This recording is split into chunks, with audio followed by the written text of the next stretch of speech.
Hi hello வணக்கம், நான் anandkerrthi welcome to channel. So ஆக்சுவலாக கைஸ் நம்ம இன்னைக்கான வீடியோவில் எதை பற்றி பார்க்க போகிறோம் அப்படின்னு கேட்டிங்கன்னா நம்மளோட வீடுகளில் இந்த மாதிரி சீலிங் ஃபேன் இருக்கு இல்லையா,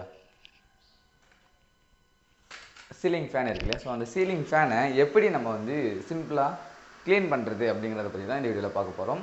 ஸோ வாங்க ஃபுல் வீடியோ காட்டுறேன். ஸோ இதனுடைய நோக்கம் என்ன அப்படின்னா நம்மளுடைய வீடுகளில் நம்ம சீலிங் ஃபேனை க்ளீன் பண்ணுறோம் அப்படிங்கிறப்போ என்ன பண்ணுவோம் அப்படின்னா ஒரு வேஸ்ட்டு துணியை வச்சு துடைப்போம்.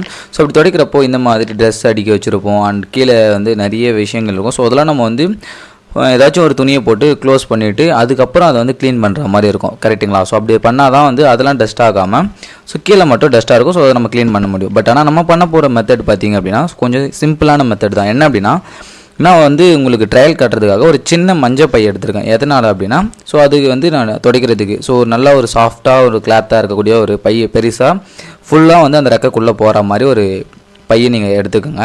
ஸோ அந்த பையை பார்த்தீங்க அப்படின்னா அந்த ஃபேன் இருக்குது இல்லையா, ஸோ அந்த ஃபேனில் இருக்கக்கூடிய டஸ்ட்டு வர அளவுக்கு சாஃப்ட்னஸாக இருக்கிற அந்த டஸ்ட்டை க்ளீன் பண்ணுற அளவுக்கு இருக்கக்கூடிய ஒரு பையாக பார்த்து எடுத்துக்கோங்க.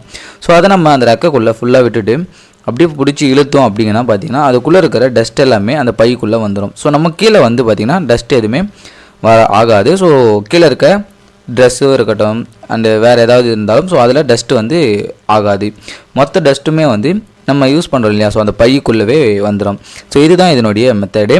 அண்ட் இந்த மெத்தட் எத்தனை பேருக்கு தெரியும் அப்படின்னு எனக்கு தெரியல. பட் ஆனால் இந்த வீடியோ பயனுள்ள ஒரு வீடியோவாக இருக்கும் தான் நான் நினைக்கிறேன். அண்ட் இதுதான் மெத்தடுங்க. ஸோ நீங்கள் இதோட கொஞ்சம் பெரிய பையாக எடுத்துக்கிட்டிங்க அப்படின்னா ஸோ உங்களுக்கு இன்னும் கொஞ்சம் ஈஸியாக இருக்கும் அப்படின்னு நான் நினைக்கிறேன். ஸோ எனவே இந்த மாதிரியான பயனுள்ள தகவல்களை தெரிஞ்சுக்க மறக்காமல் ஆனந்த் கீர்த்தி சேனலை சப்ஸ்கிரைப் பண்ணிக்கோங்க.